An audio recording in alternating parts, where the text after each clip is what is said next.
Bila orang lain berbai'ah, dia tidak berbai'ah. Pasal apa? Unta saya hilang, dia kata. Unta saya hilang, saya sibuk, unta saya hilang. Nabi sebut dalam satu hadis, yadkhulu man bai'a tahta syajarati kulluhumul jannah illa sahibal jamalil ahmar. Nabi kata, semua mereka yang berbai'ah di bawah pokok Hudaybiyah ni, Nabi kata masuk syurga. 1,400 orang masuk syurga. Dengan sebab itu jangan maki dia, tak boleh maki. Ada mazhab yang mencela sahabat, tidak boleh. Ini ada hadis. Semua masuk syurga, malaikat sahibal jamalil ahmar. Malaikat tuan punya unta yang berwarna merah, kata Nabi. Sahabat jumpa dia terselik di celah perut, celah ketiak unta dia, menyembunyikan diri. Tak berbai'ah dengan orang lain. Merasakan bahawa dia selamat. Dia selamat. Merasakan mereka yang berbai'ah itu akan dibinasakan oleh Allah Ta'ala. Termasuklah mereka yang tidak ikut di kalangan kabilah-kabilah Arab yang tidak ikut Nabi dalam perjalanan ke Mekah ini. Akhirnya Allah Ta'ala beri kepada Nabi selepas balik ke Madinah, menyerang Khaybar. Dan tidak diizinkan orang munafik itu ikut sama dalam perang Khaybar. Tak diizinkan. Bila mereka merasakan Nabi nak menang di Khaybar, barulah pergi sama. Bila tengok banyak habuan-habuan ni, tanah-tanah Khaybar, kebun-kebun yang luas ditawan. Khaybar sudah ditawan. Allah Ta'ala mendedahkan mereka. Mereka akan berkata, biarlah kami boleh juga habuan-habuan ni. Apa salahnya? Nabi kata Allah Ta'ala tidak izin. Allah Ta'ala tak beri. Sahabat-sahabat beritahu Allah Ta'ala tak beri. Allah Ta'ala tak izin kepada kamu. Mereka kata itu bukan ucapan Allah Ta'ala, itu ucapan kamu sendiri. Ucapan kamu sendiri. Kamu main-main. Sebenarnya kami boleh ikut. Kami boleh juga habuan itu. Allah Ta'ala mengharamkan mereka untuk mendapat ghanimah Khaybar. Sebagai balasan mereka di dunia, sebelum balasan mereka di hari akhirat. Dan Allah Ta'ala mengecualikan mereka yang udzur. Laisa 'alal a'ma harajun wala 'alal a'raj harajun wala 'alal marid harajun wa man yuti'illaha wa rasulahu yudkhilhu jannatin tajri min tahtiha al-anhar wa man yatawalla yu'adzibuhu 'adzaban alima. Tidak ada kesalahan kepada orang-orang yang buta, orang-orang yang tempang, orang-orang yang sakit, dan sesiapa yang mentaati Allah dan Rasulnya, Allah masukkan dia ke dalam syurga yang mengalir di bawahnya sungai-sungai. Dan sesiapa yang berpaling daripada Allah, Allah mengazabkan dia dengan azab yang pedih. Di sini Allah Ta'ala mengecualikan orang-orang yang lemah. Orang tua, orang sakit, orang cacat, tak berjihad. Bahkan disebut di dalam hadis, mereka juga diberi kelebihan jihad. Kerana hati-hati mereka bersama dengan orang yang berjihad. Diberi pahala niat kepada mereka. Kerana mereka berdoa untuk orang yang berjihad.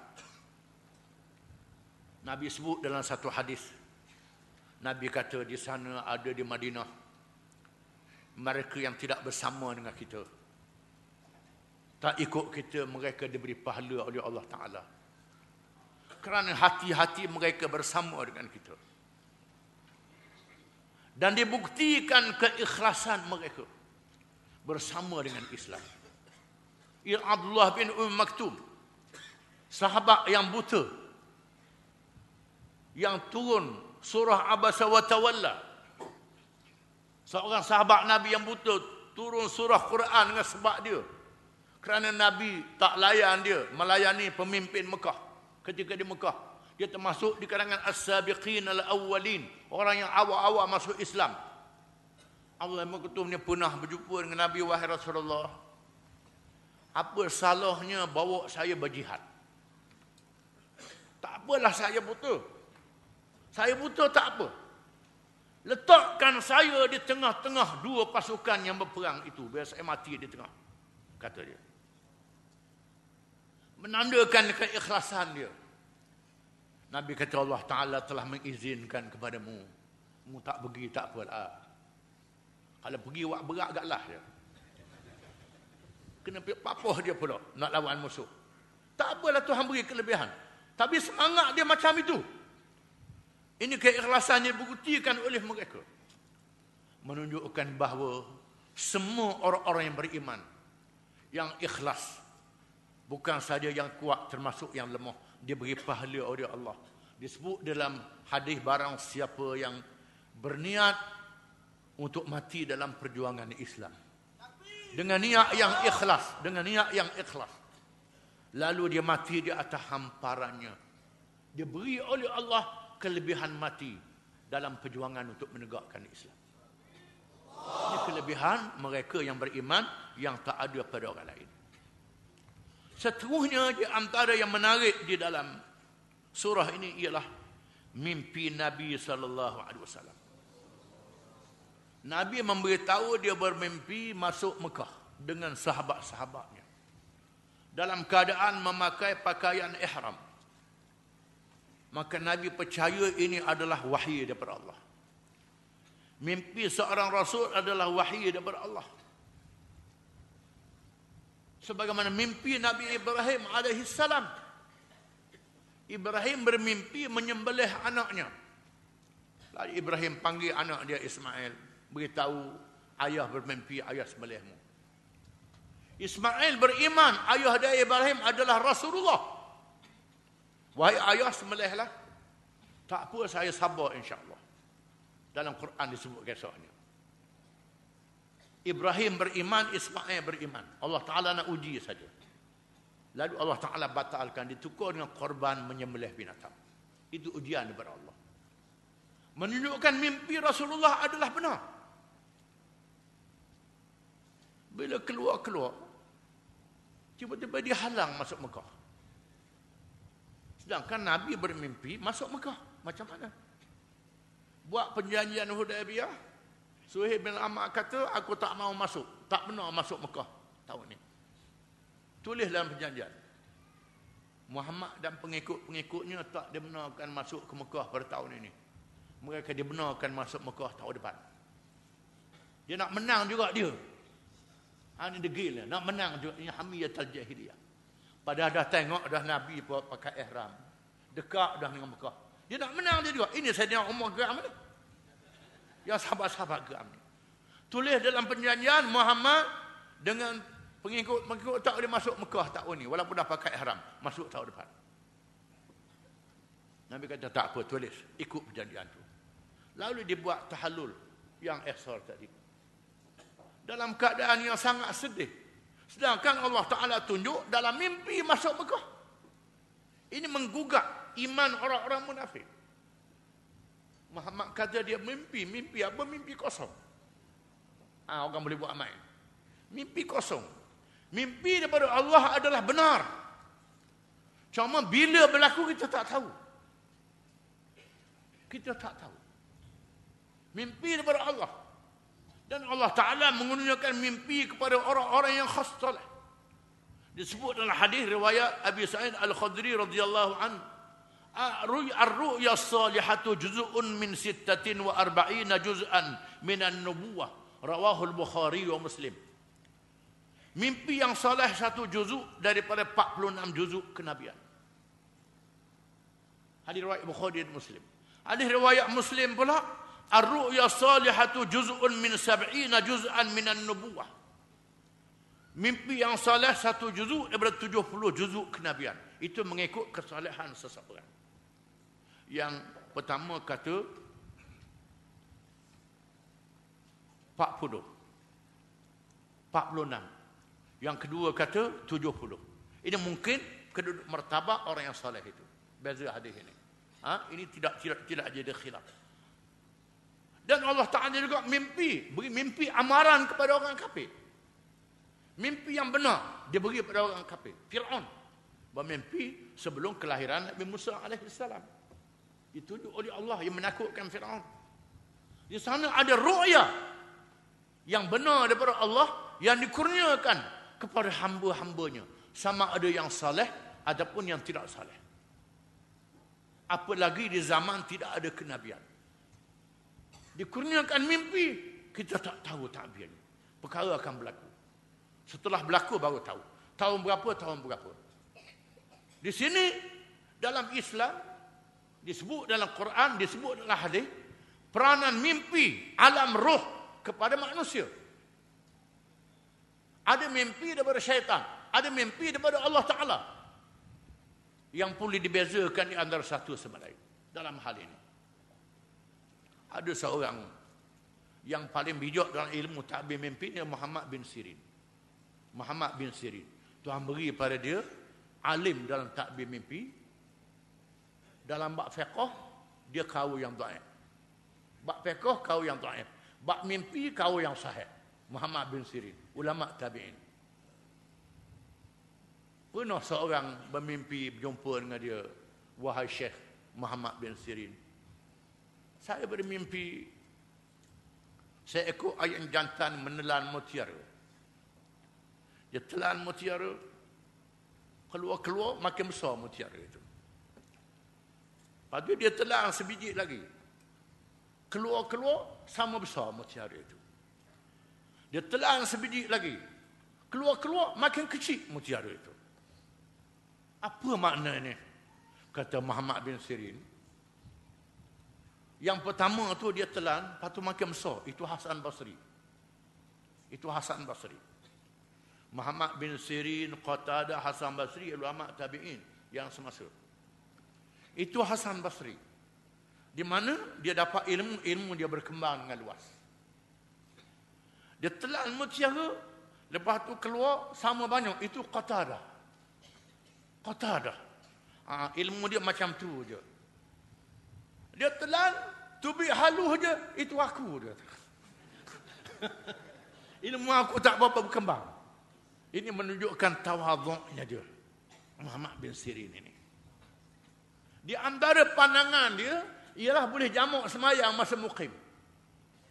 Masa sibuk-sibuk boleh jamak semayang. Ini pendapat Muhammad bin Sirin. Jangan pakar lah. Kecuali kalau traffic jam. Traffic jam boleh pakar jugalah. Ini pendapat Muhammad bin Sirin.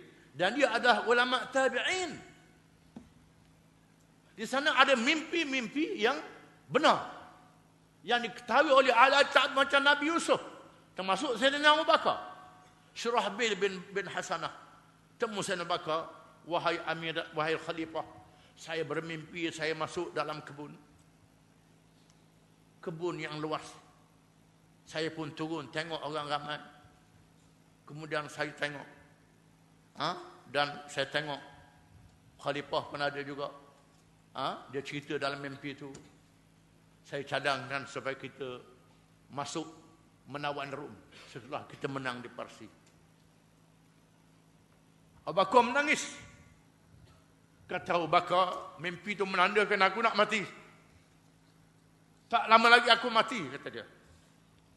Abu Bakar ialah seorang yang alim dan takbir mimpi.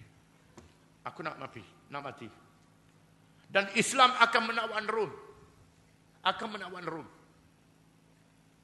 Terdapat kalangan sahabat Nabi yang alim dalam takbir mimpi. Ada mimpi yang mengarut. Seorang badui kata, ya Rasulullah, saya mimpi kepala saya putus. Saya kejar kepala saya. Macam mana dia nak kejar kepala dia? Mata dia tak ada. Rasulullah kata, mengarut.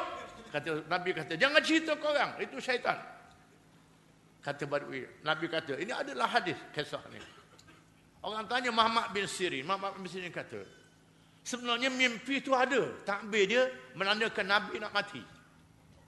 Nabi wafat. Kepala dia putus, Nabi wafat. Nabi meninggal dunia. Dia kejar. Tak boleh nak tu lah. Nabi wafat, Nabi meninggal dunia. Ini kepintaran Muhammad bin Sirin, seorang ulama tabi'in. Artinya bukan mimpi itu semuanya mengarut. Ada mimpi yang betul, mimpi yang soleh. Bila Nabi mimpi masuk Mekah, Tiba-tiba tak jadi masuk. Tapi masuk selepas itu.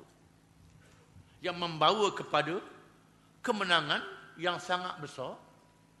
Masa Nabi membawa rombongan untuk Sulh Hudaibiyah, jumlahnya 1,400. Bila Nabi masuk Mekah, tawan Mekah, jumlahnya 10,000. Menunjukkan mereka yang masuk Islam secara jihad damai berlipat kali ganda dengan jihad peperangan. Ini kita kena sedar. Di sinilah perbezaan di antara kemenangan Islam dengan penjajahan dan revolusi dunia. Revolusi dunia. Kemenangan Islam, Nabi menawan Mekah, lain dengan revolusi Perancis, lain dengan revolusi British, lain dengan revolusi Soviet, Bolshevik di Rusia, revolusi Mao Zedong, revolusi Washington di Amerika. Lain. Tidak sama. Bukan kemenangan Islam menawan negeri-negeri dalam dunia berbeza dengan penaklukan yang dibawa oleh penjajah-penjajah barat dan timur ke negara lain di zaman Parsi dan Rom. Kerana penjajahan itu masuk ke negeri orang, memperhambakan rakyat. Rakyat diperhambakan, ditawannya, diunyanya, dizalimi, dipaksa. Dirampas harta bendanya. Adapun kemenangan Islam bila masuk ke dalam sebuah negeri, tidak boleh zalim. Tidak boleh membunuh perempuan, tidak boleh membunuh kanak-kanak, tidak boleh membunuh padri dan sami-sami, tidak boleh berlaku zalim, tidak boleh balas dendam. Bila Nabi masuk ke Mekah dalam keadaan yang aman, sudahlah masa nak masuk tu Nabi tawan Abu Sufyan. Abu Sufyan bin Harb yang juga mertua Nabi SAW. Nabi tawan ayah mertua dia sendiri. Kerana masa itu tak Islam lagi. Ditawan oleh Abbas yang sudah masuk Islam lebih awal, bawa Abu Sufyan menghadap Nabi. Suruh Abu Sufyan masuk Islam. Masuk Islam. 2-3 kali dia kekeh baru masuk Islam. Akhirnya Abu Sufyan masuk Islam. Lalu Nabi pun masuk ke Mekah. Nabi mengarahkan kepada penduduk Mekah masuk ke rumah masing-masing. Nabi suruh umum, man dakhalal baitahu fahuwa amin. Barang siapa yang masuk ke rumah masing-masing dia aman. Wa man dakhalal masjid fahuwa amin. Barang siapa yang masuk ke masjid dia aman. Lalu Abbas kata, Rasulullah sebut nama Abu Sufyan. Ini politik. Abu Sufyan ni dia orang berpengaruh. Kalau dia ikut, banyak orang ikut dia. Wa man dakhala dar Abu Sufyan fahuwa amin. Barang siapa yang masuk rumah Abu Sufyan dia aman. Sebut nama dia, tak apalah. Nabi suruh sebut. Lalu Abu Sufyan pun rasa lah sebab dia sebut nama dia. Tak apalah. Ni. Kena macam itu. Kemudian setelah keadaan aman, Nabi suruh penduduk Mekah keluar. Lalu mereka keluar beramai-ramai. Nabi tanya, kamu tahu apa aku nak buat pada kamu? Kamu tahu aku nak buat apa pada kamu? Mereka kata, akhun karim wa bun akhin karim. Awak adalah saudara yang baik, keluarga yang baik, anak beranak yang baik. Payah nak cari macammu. Dulu hentam Nabi. Ni. Lalu Nabi kata, idhabu wa antumut tulaqa. Pergilah kamu. Kamu semua dibebaskan. Dibebaskan. Maka mereka pulang dalam keadaan bebas. Kecuali beberapa orang yang disenaraikan. Ini dianggap sebagai penjenayah perang. Dalam istilah hari ini. Penjenayah perang. Ini ada dalam mana-mana peperangan. Orang yang melakukan kesalahan-kesalahan perlu dibawa kepada mahkamah antarabangsa. Pada masa itu tak ada mahkamah antarabangsa. Islam mendahului mahkamah antarabangsa. Dia anggap sebagai penjenayah kerana melakukan kejahatan di masa jahiliah. Di antaranya Ikrimah bin Abi Jahal. Di antaranya Abdullah bin Abi Sarah. Dan beberapa orang lagi. Nabi kata beberapa senarai yang sebut dalam senarai ini tangkap walaupun bergantung di kelambu Kaabah. Walaupun orang ini bergantung di kelambu Kaabah. Seolah-olah menunjukkan serah diri. Tangkap dan ambil tindakan. Nabi kata. Namun di antara mereka yang disenaraikan ini, ada juga yang dimaafkan. Di antaranya Abdullah bin Abi Saraf. Dia seorang yang ditugaskan menjadi penulis wahyu di Madinah. Masuk Islam. Tiba-tiba murtad. Dia lari ke Mekah. Termasuk dalam senarai yang dimasukkan oleh pemimpin musyrikin dalam perjanjian Hudaybiyah, mana-mana orang Madinah yang lari ke Mekah tak boleh dihantar balik. Ini dia. Termasuk Abdullah bin Abi Sarah. Kalau jumpa, tangkap walaupun bergantung di kelambu Kaabah. Dia adalah keluar adik-beradik susu Sayyidina Uthman bin Affan radhiyallahu anhu. Sayyidina Uthman yang sayang pada dia, bawa dia. Bawa, lindungi dia. Orang tak boleh ganggu. Bila Sayyidina Uthman bawa menantu Nabi, sahabat yang hampir pula, perjanjian Hudaybiyah pun dengan sebab dia dibunuh. Berita dia dibunuh. Sayyidina Uthman bawa. Sayyidina Uthman kata, ya Rasulullah, maafkanlah dia. Maafkan Abdullah bin Abi Sarah ni. Penulis wahyi boleh murtad. Apa kita pelik yang tak penulis wahyi ni? Boleh jadi macam-macam.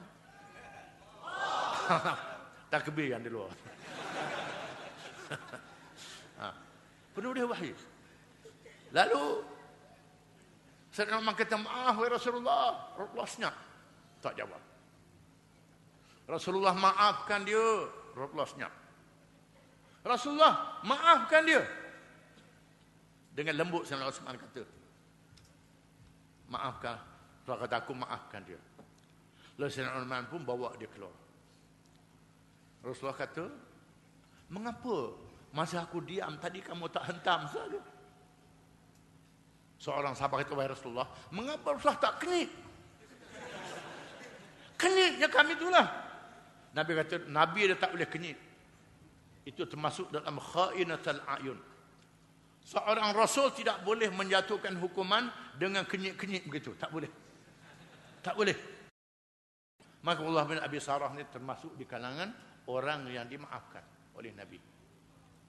Ini semua masuk dalam ayat yang kita baca dulu tadi. Diatur oleh Allah Ta'ala, di antara mereka ni tak jadi dibunuh. Abdullah bin Abi Sarah ni dia masuk Islam dan dia menjadi salah seorang terlibat dalam memenangkan Islam di utara Afrika. Ada kejadian selepas itu. Dia tebuh balik kesalahan dia. Dia murtad, dia tebuh balik dosa dia. Ikrimah bin Abi Jahal melarikan diri ke Yaman. Isteri dia masuk Islam. Isteri dia masuk Islam. Lalu isteri dia minta izin, ya Rasulullah, biarlah saya pergi cari Ikrimah. Ajak dia mari minta maaf. Maafkan dia Rasulullah. Rasulullah kata, ya, boleh aku maaf. Isteri dia pergi cari. Masa tu dibenarkan lagi antara suami yang Islam dan bukan Islam ini. Diizinkan.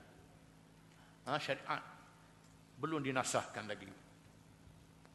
Dia pergi cari suami dia, bawa suami dia balik. Datang ke Madinah menghadap Nabi. Ikrimah bin Abi Jahal. Walaupun dia masuk Islam, Ikrimah bin Abi Jahal. Tak ubah pada Ikrimah bin Abdullah. Kalau kita orang Melayu masuk Islam, bin Abdullah selalu. Tak sebut bin ayah dia. Tidak. Tak ubah bin dia, bin lah. Ikrimah bin Abi Jahal. Dan Nabi selalu pesan ke sahabat-sahabat dia, jangan caci ayah dia banyak sangat depan dia. Ayah-ayah orang-orang yang ayah dia masa jahiliyah tu, tak apalah anak-anak dia dah masuk Islam. Dah masuk Islam. Kafir-kafir lah. Masuk neraka lah ayah. Nak buat macam mana? Dan Ikrimah ini setelah masuk Islam sangat baik Islamnya, dan mati macam Suhail bin Ammar juga di dalam peperangan menentang Rom di zaman Sayyidina Umar bin Khattab radhiyallahu anhu. Ini ialah hasil-hasil peristiwa Hudaybiyah. Ini adalah perbezaan di antara pembukaan dengan penjajah. Biasanya penjajahan ini memperhambakan rakyat, Islam tidak.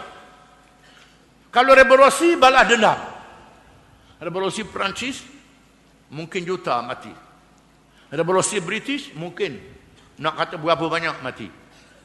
Revolusi komunis di Rusia, di mana-mana juta mati. Bunuh, balas dendam lepas pada itu. Ini. Bila Islam masuk Mekah, bahkan Syekh Abdul Hasan Ali An-Nadawi menyatakan dalam sejarah peperangan Nabi SAW, mereka yang dibunuh tak sampai 2,000 orang. Tak sampai. Dalam ratus-ratus saja. Tak sampai jumlah yang besar. Di sini menunjukkan Islam adalah membuka negeri, bukan menakluk negeri. Kemudian membuka hati-hati manusia. Bila Islam memerintah, menyebabkan rakyat masuk Islam. Rakyat masuk Islam. Sebaik saja pembukaan Mekah, Islam sudah menang. Mereka melihat adilnya Islam dan baiknya Islam ini. Maka rombongan kabilah Arab berduyun-duyun datang menemui Nabi SAW. Masuk Islam. Dan Allah Ta'ala menyempurnakan agama Islam selepas itu dengan diwafatkan Nabi SAW. Dan para sahabat menyambung perjuangan. Zaman Khulafa' Rashidin, Islam menakluk Parsi dan Rom. Jajahan takluk Parsi dan Rom ini masuk Islam. Penduduknya masuk Islam. Bukan sekadar masuk Islam, tukar budaya dan bahasa. Tak dipaksa. Orang Mesir jadi Arab. Orang Syria jadi Arab. Orang Sudan jadi Arab. Orang Utara Afrika jadi Arab. Mesir itu bukan Arab. Bukan Arab asal, tidak. Ada bahasa dia sendiri. Jadi bahasa Arab. Tinggal bahasa dia. Orang Sudan cakap bahasa Arab. Tinggal dia punya bahasa. Tak tahu dah bahasa, lupa dah bahasa dia. Utara Afrika jadi Arab. Termasuklah Parsi. Bahasa Parsi di Iran banyak perkataan-perkataan Arab. Dalam bahasa Parsi dan bahasa Urdu menggunakan huruf Arab. Ini menunjukkan pengaruh Islam yang sangat hebat. Rakyat dia masuk Islam kerana hati terbuka, melihat adilnya Islam, dan tak dirampah harta-harta. Harta-harta dibahagikan kepada rakyat dengan adil. Orang yang masuk Islam dia ambil zakatnya daripada orang kaya. Orang yang bukan Islam diambil kharaj jizyah dan usyurnya, diambil cukai. Cukai yang tidak mendera rakyat. Cukai boleh dihapuskan, zakat tak boleh dihapuskan. Pelik mana-mana orang Islam tak boleh hapus zakat, tak boleh, ini ibadat. Cukai boleh dihapuskan. Ini bukan ibadat. Boleh dihapus, boleh naik, boleh turun. Zakat itu lain cerita dia. Ini menyebabkan orang bukan Islam masuk Islam. Di sinilah perbezaan dia antara al-futuhat dengan penjajahan. Fathu Makkah dengan penaklukan Mekah itu beza. Penaklukan lain, pembukaan lain. Kerana Islam memerintah negara bukan sahaja membuka negeri, termasuklah membuka hati-hati manusia. Di sinilah ada seorang pemimpin barat, diplomat Eropah, selepas Perang Dunia yang kedua, berlakunya perang dingin antara blok timur dan barat, komunis dan kapitalis. Berlaku perang Korea, berlaku kemarahan Soviet di Eropah Timur. Banyak orang bimbang dengan kemarahan komunis. Diplomat ni mengatakan bahawa orang barat mesti sedar di sana ada yang lebih bahaya pada komunis, iaitulah Islam. Kepada dia Islam ni bahaya. Kerana Islam ni kalau dia masuk ke negeri, bukannya masuk dalam negeri, masuk dalam hati-hati manusia. Nakkan manusia terima dia. Terima dia. Padahal dia tahu Islam ni baik, tapi kerana hasad, kerana dengki terhadap Islam. Dia tahu Islam adalah penyelamat, tapi kerana hasad, kerana dengki terhadap Islam. Sampai hari ini pun, selepas kejatuhan Soviet Union, Cina komunis dan negara komunis meninggalkan ideologi komunis, melakukan pembaharuan campur dengan kapitalis, dan berlakunya kesombongan Amerika dan negara barat menyatakan bahawa tidak ada lagi tamadun malaikat tamadun barat. Maka Francis Fukuyama, Huntington, dua orang tokoh ilmuwan Amerika mengatakan bahawa tamadun barat perlu ditegakkan. Ditegakkan tamadun barat ini. Namun di sana ada kalangan mereka memberi peringatan. Di samping tamadun-tamadun yang lain, tamadun Buddha, Hindu, tamadun Cina dan lain-lain, di sana ada tamadun yang sangat mencabar kepada barat, iaitulah tamadun Islam. Yang tak boleh dimain-mainkan, mesti dihalang, mesti disekat, mesti ditangani dengan apa cara. Jangan bagi orang Islam ni naik. Termasuk Margaret Thatcher, termasuk setiausaha NATO yang dulu membuat kenyataan yang keras mengatakan bahawa barat hendaklah menganggap Islam adalah bahaya. Islam dianggap bahaya. Menunjukkan kita menghadapi cabaran yang getir. Cabaran yang hebat pada hari ini. Kita menghadapi fitnah yang sengaja diwujudkan oleh barat dengan serangan daripada luar dan dalaman orang Islam sendiri. Mereka menggunakan orang Islam yang tidak faham. Sama ada kalangan tasahul yang bermudah-mudah dengan Islam.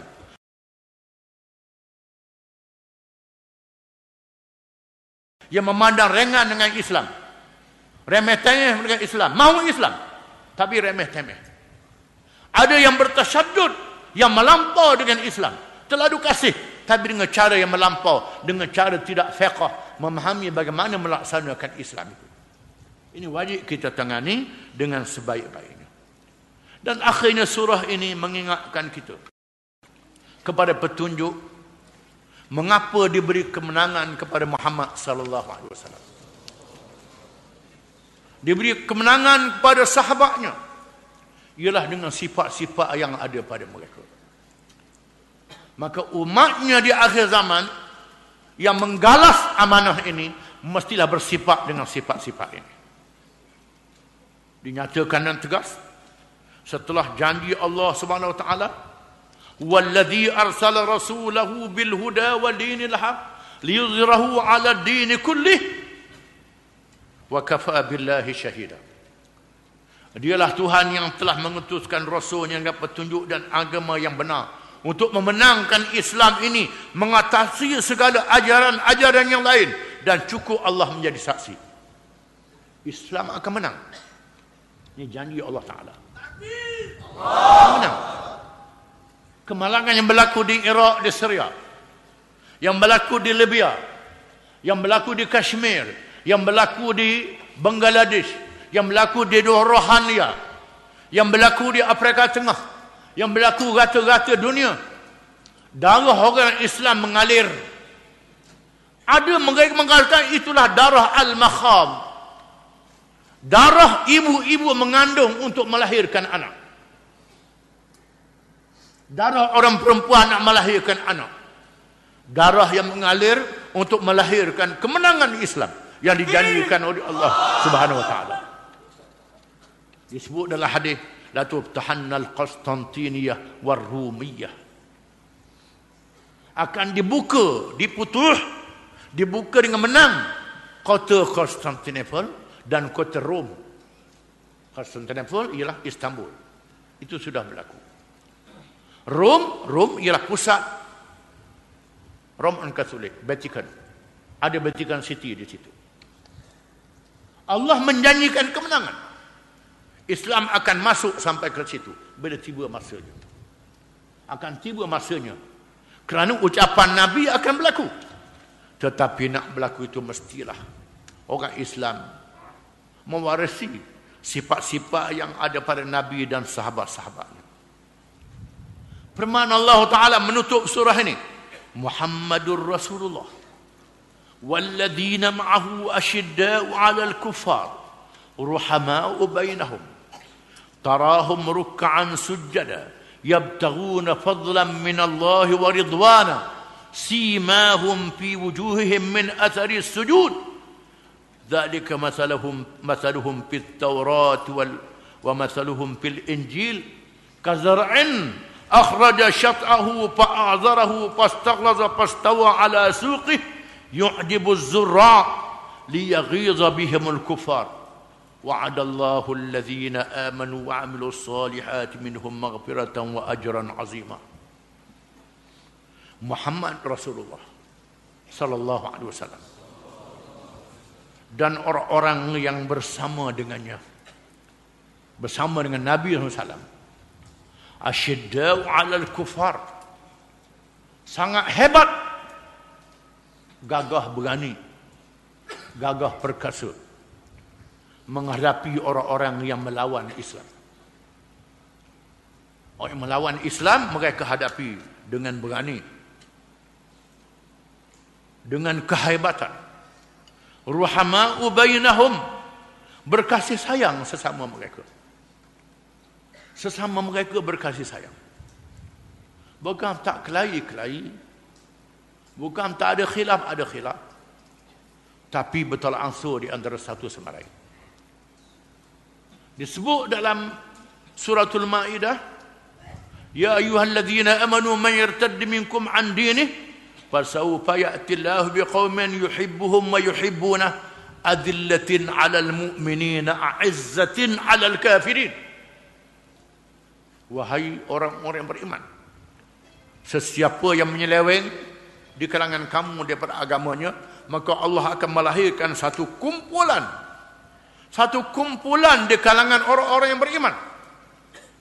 Ulama membahagikan umat kerana semua manusia adalah umat Muhammad sallallahu alaihi wasallam.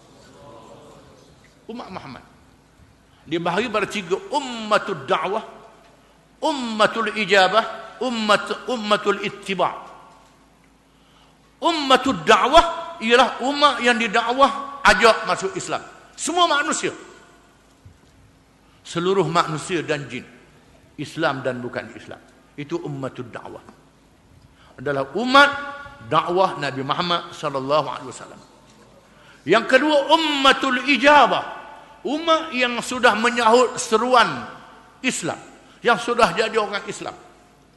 Ada yang alim, yang jahil, yang baik, yang fasik, macam-macam jenis, sudah Islam. Umat Islam. Yang ketiga, ummah ittiba', umat pengikut yang setia kepada Nabi Muhammad sallallahu alaihi wasallam. Umat pengikut yang setia inilah yang mewarisi perjuangan Islam. Yang mestilah azillatin 'alal mu'minin, a'izzatin 'alal kafirin. Azillatin 'alal mu'minin menunjukkan rendah diri sesama beriman. A'izzatin 'alal kafirin menunjukkan keperkasaan menghadapi orang-orang yang menentang Islam. Ini dia. Di sini disebut asyidda'u 'alal kuffar, ruhama'u bainahum. Terlalu hebat menghadapi orang-orang yang menentang. Ruhama'u bainahum, berkasih sayang sesama mereka.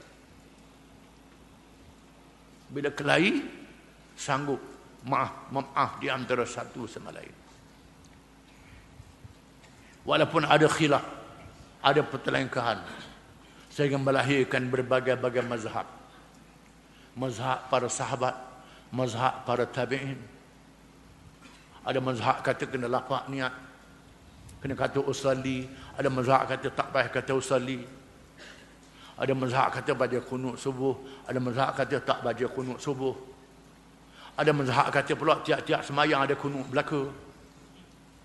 Macam-macam mazhab-mazhab ini. Ada mazhab yang khilaf tak keluar daripada Islam. Ada mazhab yang khilaf sehingga keluar daripada Islam. Dalam masyarakat Islam, dia khilaf keluar daripada Islam kerana kejahilan dia. Maka dia betulkan dia ajak dia balik semula dengan nasihat, dengan hujah, bukan dengan perang. Ini berlaku di zaman para sahabat, zaman para tabi'in. Oleh kerana pusat ilmu di masa itu di Mekah, Madinah, Dimash dan Baghdad, Basrah, Kufah. Ini pusat ilmu. Mereka yang merajuk ni lari ke Bahrain, lari ke Oman, lari ke Iran, lari ke Asia Tengah. Tak mengaji. Tak mengaji pakai akal sendiri. Maka melahirkan kaum-kaum yang jauh daripada Quran dan Sunnah. Melahirkan mazhab yang bercabang-cabang. Ada di antaranya sehingga membatalkan 2 kalimah syahadah. Ada di antaranya tak batal 2 kalimah syahadah, cuma tak erti. Tak erti. 2 kalimah syahadah tak batal, tak erti saja. Tak faham. Kadang-kadang tak erti itu terlalu melampau. Kalau di Mesir pun ada. Pergi kat kubur Imam Syafi'i, tulis surat capok kat kubur Imam Syafi'i, minta luluh periksa. Di Iraq capok kat kubur Abu Hanifah. Di Iran capok kat kubur Imam Musa Al-Kazim. Di Karbala capok kat kubur Misok dan Sayyidina Husain di Karbala. Dalam Sunni pun ada, dalam Syiah pun ada, Khawarij pun ada. Ini kalangan yang keluar daripada ada Islam. Ini sudah ada. Di zaman awal Islam dahulu, ulama-ulama membetulkan sejarah dalaman. Berperang menentang Rom, menentang Parsi, menentang tentera salib, menentang tentera musuh yang menghalang kekuasaan Islam. Yang dalam ni bahas dengan ilmu. Hari ini tidak berperang. Berperang dengan mazhab, berperang dengan puak-puak sama-sama ni. Peniaga senjata pula jual senjata. Berperang jadi wakil bagi pihak kuasa besar dunia. Menghancurkan diri sesama sendiri. Bencana yang berlaku di akhir zaman. Yang perlu dibetulkan. Kadang-kadang dalam satu mazhab. Termasuk dalam ayat yang kita baca dalam surah Al-Fatah ini. Yadullahi fawqa aydihim. Tangan Allah di atas tangan-tangan mereka. Apa makna tangan Allah? Golongan salah mengatakan tangan Allah itu tangan. Tanganlah. Tapi tangan tak sama dengan makhluk. Tak sama dengan tangan makhluk. Laisa kamitslihi syai'. Tangan yang layak dengan Allah Ta'ala kita tak tahu. Ar-Rahmanu 'alal 'arsy istawa. Tuhan yang Rahman bersemayam di atas arsy. Bersemayam. Imam Malik, orang tanya Imam Malik, wahai Imam, apa makna Ar-Rahman istawa? Imam kata, al-istiwa'u ma'lum wal kaifu majhul was-su'al wal imanu bihi wajib was-su'alu anhu bid'ah akhrijuhu, kata Imam Malik. Imam Malik kata bersemayam tu kita tahu makna bersemayam. Raja bersemayam atas kerusi. Maklum. Wal kaifu majhul. Bagaimana Tuhan bersemayam kita tak tahu, kata Imam Malik. Wal imanu bihi wajib. Beriman dengannya adalah wajib. Was su'alu anhu bid'ah. Tanya bagaimana ini bid'ah. Tak kerti. Halau dia, kata Imam Malik. Halau dia daripada majlis ini. Ini pegangan tahun 1 sehingga tahun 300 Hijrah. Di zaman sahabat tabi'in, termasuk zaman Abu Hanifah, Malik, Syafi'i, Hambali dan ulama-ulama yang semasa dengannya. Zaman 300, terutama zaman Abbasiyah, berlaku terjemahan buku-buku falsafah, menyebabkan kajian akidah dipengaruhi oleh falsafah. Nak menyamakan Tuhan makhluk. Maka muncul ulama-ulama Abu Mansur al-Maturidi, Abu Hasan al-Ash'ari dan lain-lain lagi merupakan ulama-ulama khalaf yang menggunakan hujah-hujah akal untuk berlawan dengan ahli al-falsafah. Lalu mereka mentakwilkan ayat-ayat yang mutasyabihat.